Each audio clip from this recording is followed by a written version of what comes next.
माता सबरी के आश्रम से जब प्रभु श्री राम जी आगे दूसरे वन के तरफ चले, पंपापुर के लिए जाने लगे, तो नारद जी सोचे कि चलो मैं प्रभु श्री राम से मिलता हूँ, क्योंकि मेरे ही श्राप के कारण प्रभु श्री राम जी वन वन में भटक रहे हैं।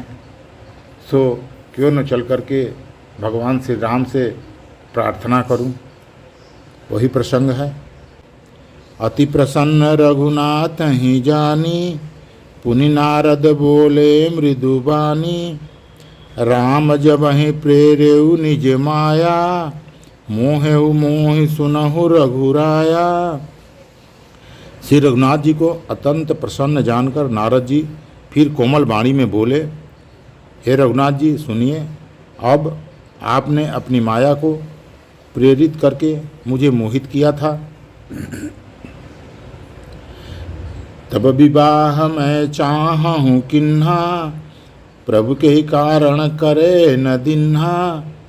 हे प्रभु, उस समय मैं विवाह करना चाहता था, लेकिन आपने मुझे विवाह क्यों नहीं करने दिया। सुनि मुनि तोहि कहूँ सहरोसा, भजहि जे मोहि तजी सकल भरोसा। हे मुनि सुनो, मैं तुम्हें हर्ष के साथ कहता हूँ कि जो समस्त आशा भरोसा छोड़कर केवल मुझको ही भजते हैं, करें सदा तिनके रखवारी, जिमि बालक राखें महतारी। गह शिशु बक्ष अनलय हिधाई, तब राखे जननी अरगाई।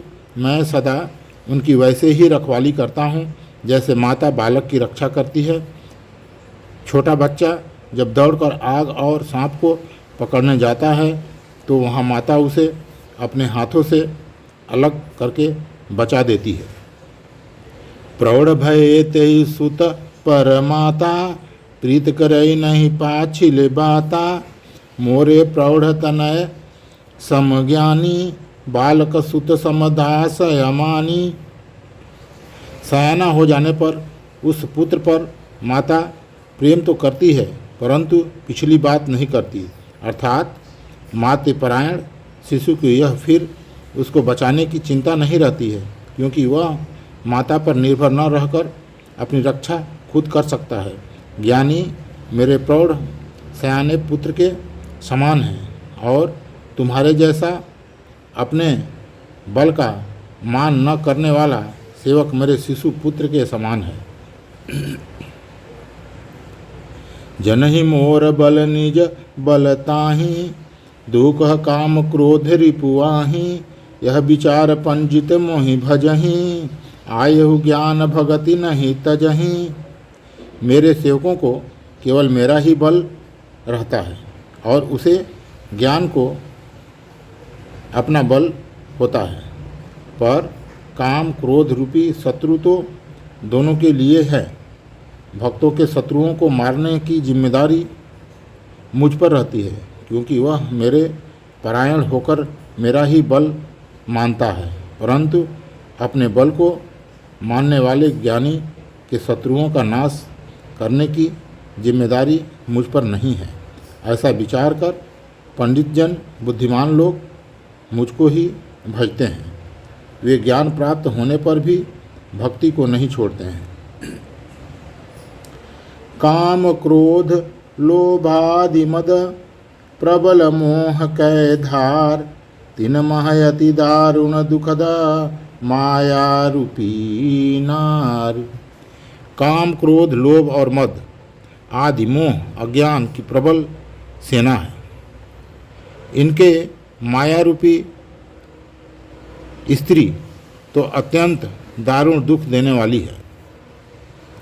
सुनि मुनि कहा पुराण श्रुति संता, मोहि विपिन कहु नारी वसंता। जप तप नेम जलाश्रय झारी, हो ग्रीष्म शोषई शब नारी। हे मुनि सुनो, पुराण वेद और संत कहते हैं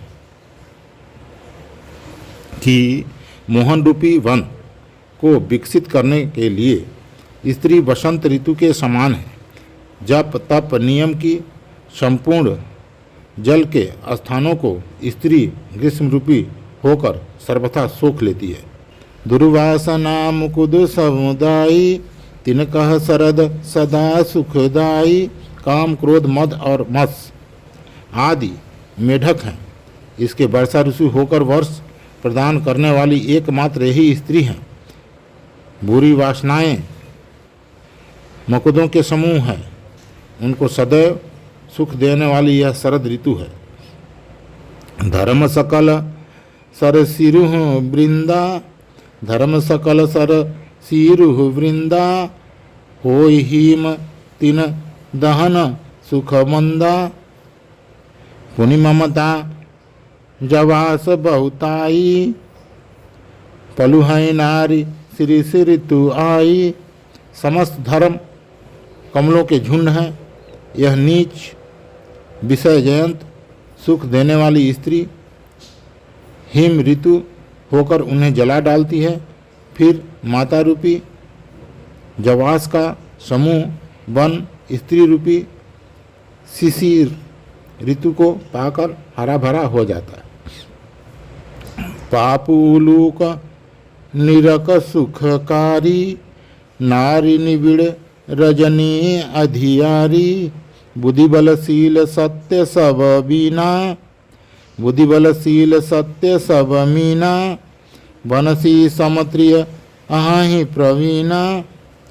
पाप रूपी उल्लू के समूह के लिए यह स्त्री सुख देने वाली घोर अंधकारमयी स्त्री है। बुद्धि बल शील और सत्य के ये सब मछलियां हैं और उनको फंसाकर नष्ट करने के लिए स्त्री बंसी के समान है। चतुर पुरुष ऐसा कहते हैं। अवगुण मूल शूल प्रदा प्रमदा सब दुख खान। ताते किन्ह निवारण मुनिमय यह जिय जान। युवती स्त्री अवगुणों की मूल पीड़ा देने वाली है और सब दुखों की खान है। इसलिए हे मुनि, मैंने जी में ऐसा जानकर तुमको विवाह करने से रोका था। सुनि रघुपति के वचन सुहाए सुन रघुपति के वचन सुहाए। तन पुलक नयन भरि आए। कहु कवन प्रभु मैं असी रीति कहूँ कवन प्रभु कै असी रीति। सेवक पर ममताय रूप्रीति। रघुनाथ जी के सुंदर वचन सुनकर मुनि का शरीर पुलकित हो गया और नेत्र प्रेमांसुओं जल से भर आए। वे मन ही मन कहने लगे, कहो तो किस प्रभु की ऐसी रीति है जिसका सेवक पर इतना ममत्व और प्रेम हो। जे न भजहि यस प्रभु भ्रम त्यागी। ज्ञान रंक नर मंद अभागी। पुनि सादर बोले मुनि नारद। सुनहु राम विज्ञान विशारद। जो मनुष्य प्रभु को त्याग कर ऐसे प्रभु को नहीं भजते वे ज्ञान के कंगाल दुर्बुद्धि और अभागे हैं। फिर नारद जी आदर सहित बोले, हे विज्ञान विशारद श्री राम जी सुनिए। संतः के लक्ष्मण रघुबीरा। कहु नाथ भव भंजन भीरा। सुनि मुनि संतन के गुरु कहूँ। जिनते मैं उनके बश रहूँ। हे रघुबीर, हे भव भय जन्म मरण के भय का नाश करने वाले मेरे नाथ, अब कृपा कर संतों के लक्षण कहिए। अच्छा, ये बहुत अच्छा प्रसंग है।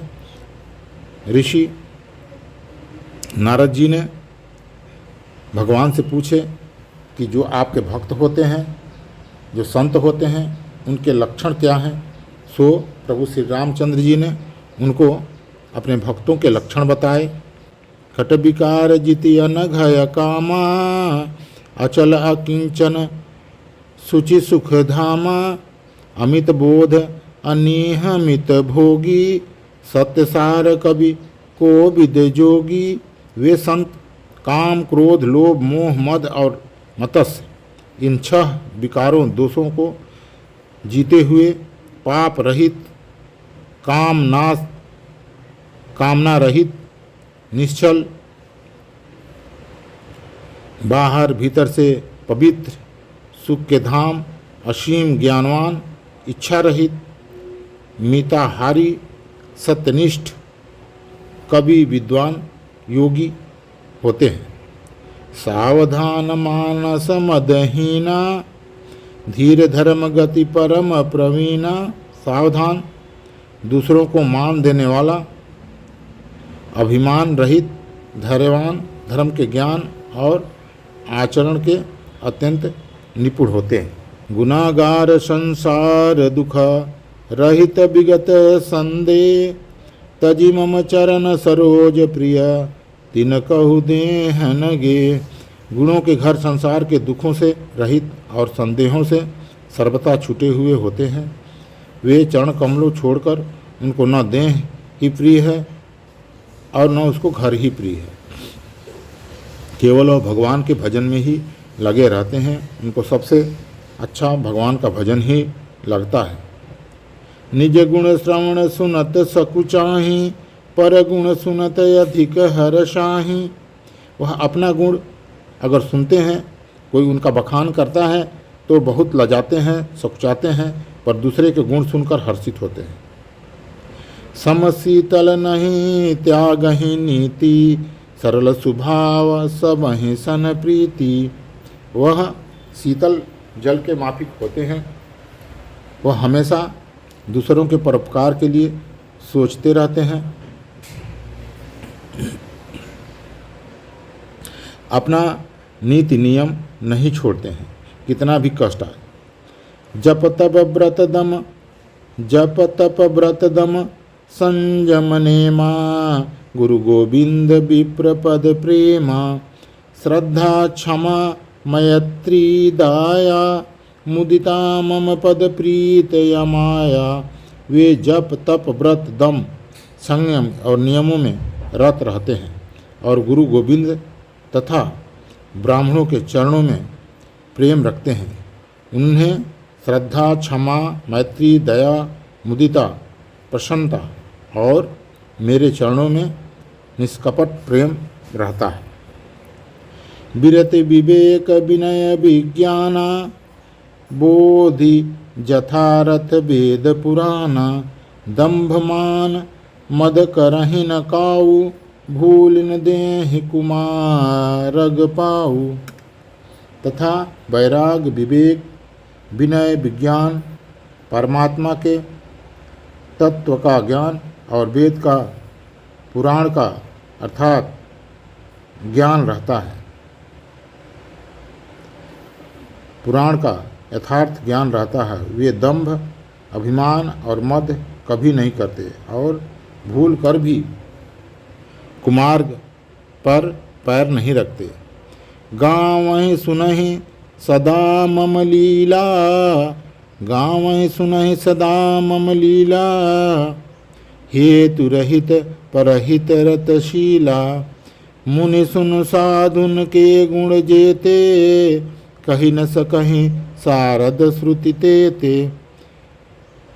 सदा मेरी लीलाओं को गाते सुनते रहते हैं और बिना ही कारण दूसरों के हित में लगे रहने वाले होते हैं।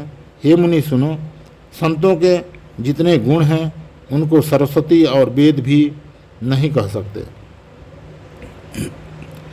कही सकन सारद शेष नारद, सुनत पद पंकज गहे।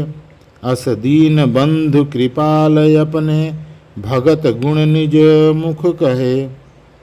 सिरुनाई बारहि बार, चरितनि ब्रह्मपुर नारद गए।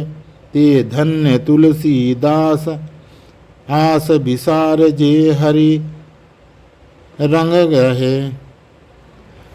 शेष और शारदा भी नहीं कह सकते। यह सुनते ही नारद जी श्री रामचंद्र जी के चरण कमल पकड़ लिए। दीनबंधु कृपालु प्रभु ने इस प्रकार अपने श्रीमुख से अपने भक्तों के गुण के भगवान के चरणों में बार बार सिर नवाकर नारद जी ब्रह्मलोक को चले गए। तुलसीदास जी कहते हैं कि वे पुरुष धन्य हैं जो सब आशा छोड़कर केवल हरि के रंग में रंग जाते हैं। रावनार जसु पावन गावहि सुनहि जे लोग, राम भगति दृढ़ पावहि बिन विराग जप जोग। जो लोग रावण के शत्रु श्री राम जी का पवित्र यश गावेंगे और सुनेंगे, वे वैराग्य जप और योग के बिना ही श्री रामचंद्र जी की दृढ़ भक्ति पाएंगे। दीप शिखा सम युवती तन मन जनि होहि पतंग, भजहि राम तजि काम मद करहि सदा सतसंग। युवती स्त्रियों का शरीर दीपक की लौ के समान है। हे मन, तू उसका पतिंगा न बन, काम और मद को छोड़कर श्री रामचंद्र जी का भजन कर और सदा सत्संग कर। ये जो है अरण्य कांड का अंतिम था। मास पारायण 22वां विश्राम।